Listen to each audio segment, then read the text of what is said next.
Christmas. ప్రపంచంలో ఎన్నో భాషలు, ఎన్నో సంస్కృతులు ఉన్నా అందరిలోనూ ఒక సంప్రదాయం ఉంటుంది.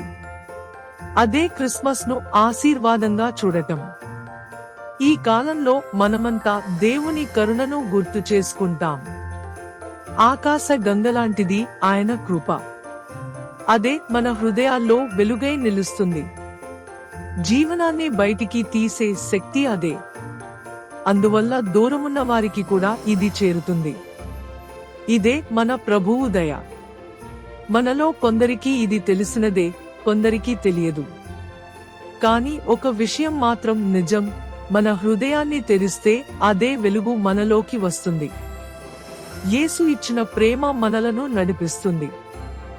అది మనకు భరోసా ఇస్తుంది. 3 మాటల్లో చెప్పగలిగేది: ఆయన దారి, ఆయన సత్యం, ఆయన జీవం.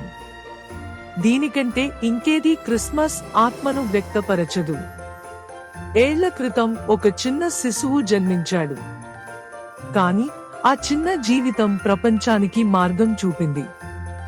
క్రిస్మస్ సంగీతం, తెల్లని రాత్రులు అన్నీ ఆ చిన్నారి కోసం ఉత్సవమయ్యాయి. మనిషికి వెలుగు ఇచ్చేందుకు ఆయన వచ్చినప్పుడు మనందరికీ ఆశ ఇచ్చాడు. ఆయన జననం మనలను బయటికి తీసుకువచ్చే పిలుపు. అదే ఆత్మీయత, అదే శాంతి. ఆ వెలుగు జీవనానికి దారి చూపుతుంది. మన హృదయం ఆయన స్పర్శతో మారుతుంది. దేవుని కుమారుడు మనల్ని ప్రేమతో కప్పి నడిపించాడు. మనమంతా ఆయన కృపలో నిలబడగలిగాం. ఆయన మనపై కరుణ చూపి మనలను కొత్త జీవితం వైపు నడిపించాడు. యేసు వచ్చినది మన కోసం, మన ఆశ కోసం. ఇదే ఆయన వరం. అతడు ఇచ్చిన జీవితం వెలుగును బయటకు పిలుస్తుంది.